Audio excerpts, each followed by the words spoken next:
Pasilip-silip na nga ang batang Chararat at sinisilip niya ang ating puno ng ating mulberry at saka nga pupunta na tayo sa mulberry. Syempre makita natin ang hagdan na ito na napakataas, 100 step ata ito.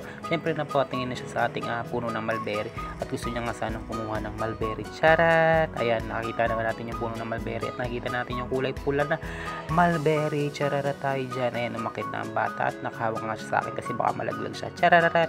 At yan, hinawakan ko ang dahon ng mulberry kasi nga pipitasan na natin yung kulay medyo itim na ating chachararat na mulberry. Ayan, hinawakan niya na nga kasi nga hinawakan ko yung dahon kasi gusto niya nang kunin yung siya na mismo yung kukuha ng ating mulberry. Chararat! Ayan, habang kinukuha ko nga, syempre hinawakan ko nga muna kung hindi nga ako kakagatin dahil nga yung isang daliri ko ay parang kakagatin ng mulberry. Chararat! Ayan, habang inaabot ko sa kanyang kamay, ayan, nakuha na niya ang ating mulberry. Chararat! Ayan, na may isang bata naman, isang bata ay nakatingin sa atin ng isang bata na yan, tumingin sa taas dahil nakita niya ang magandang dilag.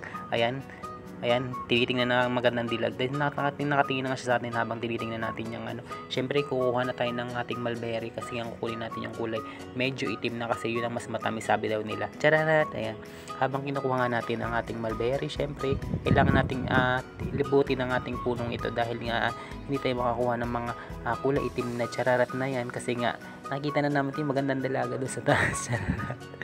Ayan, habang tayo naka-stock over dito sa hagdan, syempre nga magbo-moment muna ako kasi nga titingnan nga namin kung paano kami akitin namin yung hagdan na to. Ayan, binigay ko na nga sa kanya at gusto niya nga sana niyang kainin pero sinabi ko lang na akit namin sa hagdan kasi habang kami naglalakad akitin muna namin tong sobrang taas na to habang tinitingnan namin yung magandang dilag do. Syempre ayan, na malapit na namin siya makita kasi nga pumunta na siya dito habang kami naglalakad dito.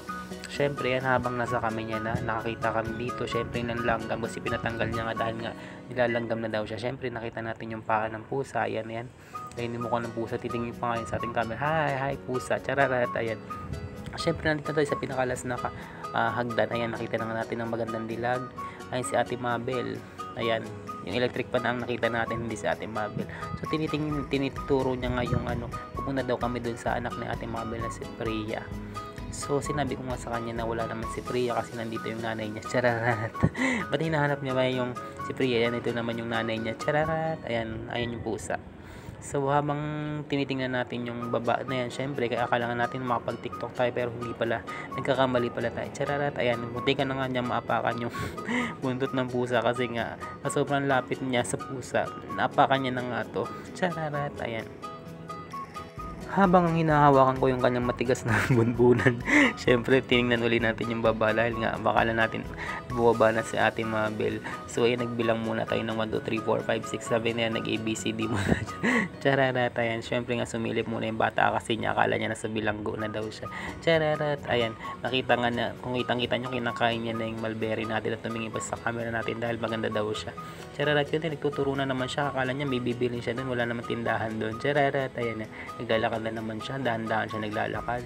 Akala niya sexy siya, akala niya rumarampa daw siya sa entablado. Ayan, chararat! Ayan, nang hindi niya napansin niya, nakita ko na nga si ate na nang unguha ng mulberry sa baba. Kasi nagtanong nga siya sa akin kung maano daw lang lasa nun. Sabi ko naman sa kanya, sweet yun, parang siya. Chararat! So ayan, nakakuha na nga siya ng mulberry. Then ayan, subo niya na. Yum. Ayan, tinignan pa nga niya yung palad niya. Akala niya dalawa pero isa lang pala. Chararat! Ayan, so ayan, nag-decide na kami na pupunta kami sa baba kasi nandun si Ate Mabel kasi wala na kami kasama dito sa taas kaya bababa na rin kami. So sabi ko nga sa kanya, wag siyang tatalon dahil hagdan to, baka tayo magpagulong-gulong. So inawakan na lang kita. Ayan, inawakan ko siya habang kami nagdadanda na bumaba dito sa hagdan kasi nga baka mag-slide kami pababa. So ayan, pinakita ko na yung mulberry, masyado siyang kulay red. Then sabi nga nila bawal daw kainin ng mulberry ng kulay red pa, kailangan ng kulay black. So kumuha ko ng kulay black kasi tatry ko ang kainin ko anong lasa. Sobrang sarap guys. Ayan guys, baka gusto nyo bumili rin sa amin nito kasi marami dito.